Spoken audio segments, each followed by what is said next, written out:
Ini adalah villa bekas. Tekan bel-belnya meledak. Ketuk pintu-pintunya roboh. Tapi ini hanyalah permulaan.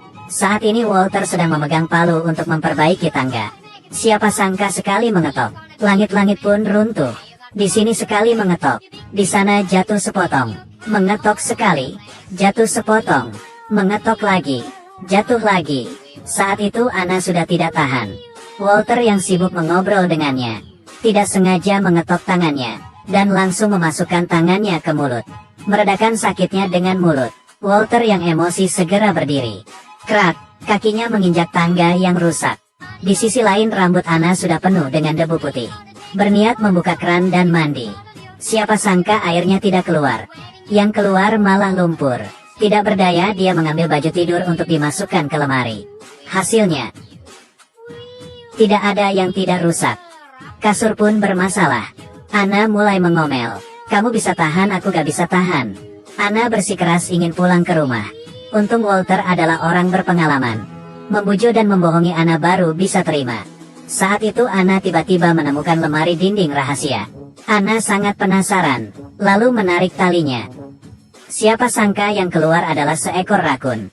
Wanita ini terkejut, dan berlari ke sana kemari. Mendengar keributan Walter segera meletakkan perkakasnya, lalu berlari ke lantai atas. Di tengah kekacauan anak tangganya seperti ampas tahu. Hancur berantakan. Untung sebelum terjatuh dia sempat menangkap lantai.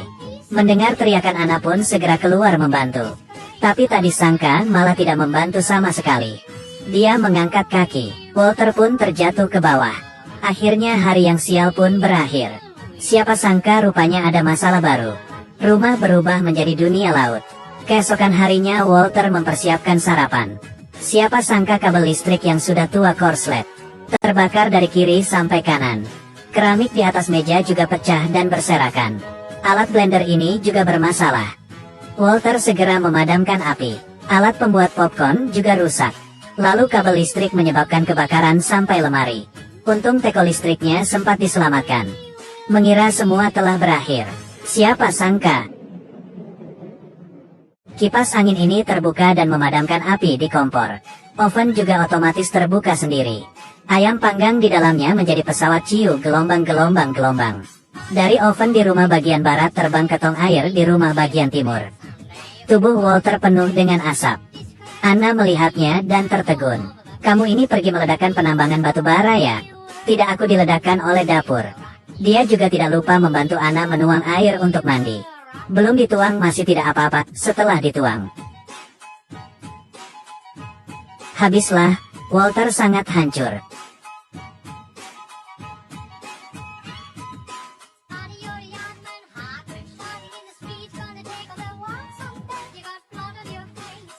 Keesokan harinya dia segera menelepon tukang untuk memperbaiki.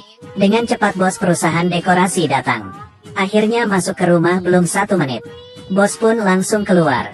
Kamu tidak sedang bercanda kan? Ini mana bisa diperbaiki lagi? Langsung renovasi ulang saja. Walter melakukan pembayaran dan menunggu renovasi ulang. Tak lama kemudian adik bos membawa segerombolan orang datang. Ada bulldozer, alat pembuat lubang, semua lengkap. Walter yang baru keluar sangat terkejut. Ya ampun, ini mau konser ya? Adik bos ini melakukan perkenalan diri. Apa kabar? Saya adalah adik dari bos. Bukan, saya tidak peduli kamu itu adik bos apa bukan. Ini tukang renovasi atau tukang bongkar ya? Adik bos pun berkata, tenang saja asal uangnya sudah masuk dijamin semua beres. Walter dan Anna pun pergi bekerja. Sekumpulan orang ini juga tidak menipu atau bermalas-malasan. Ada yang mengetok, ada yang membongkar. Mereka mengomel, cepat bekerja cepat pulang. Walter yang baru pulang melihat semua ini tercengang. Bos, ini rumah saya baru diledakkan ya? Dan jawaban bos membuatnya kesal.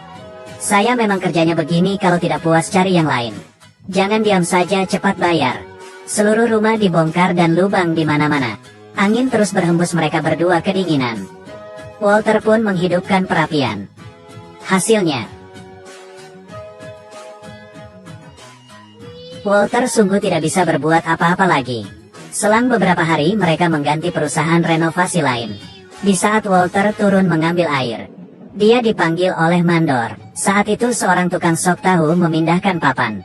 Di sisi lain untuk memasak air Ana mencabut mesin gergaji. Walter yang sedang berbincang tidak tahu di belakang tidak ada papan. Gubrak, dia pun terjatuh dari lantai 2. Mesin gergaji pun terpental ke papan kayu di lantai 2. Di sisi lain Ana baru mencolok balik mesinnya dan akhirnya papan pun terpotong. Lalu sebuah kereta dorong terjatuh. Walter pun terpental keluar jendela dan terjatuh di dalam gipsum. Dan menjadi hantu putih. Membuat orang di seberang yang sedang minum terkejut. Ya ampun, sekarang hantu putih muncul di pagi hari ya. Mata Walter tertutup dan tidak nampak apa-apa. Akhirnya terjatuh di dalam pilar bangunan. Pengait tiba-tiba lepas. Dari timur terlempar ke barat. Dari papan lalu meluncur masuk ke dalam tong sampah. Dan petualangan tong yang mengerikan dimulai. Semuanya menyingkir, saya tidak bisa rem lagi. Dan akhirnya terjatuh ke dalam kolam di taman. Tak berapa lama sebuah villa mewah sudah di depan mata. Ingin sekali membacakan sebuah puisi. Susah-susah membeli rumah, renovasi terus bermasalah. The Money Pit tamat. Sampai jumpa.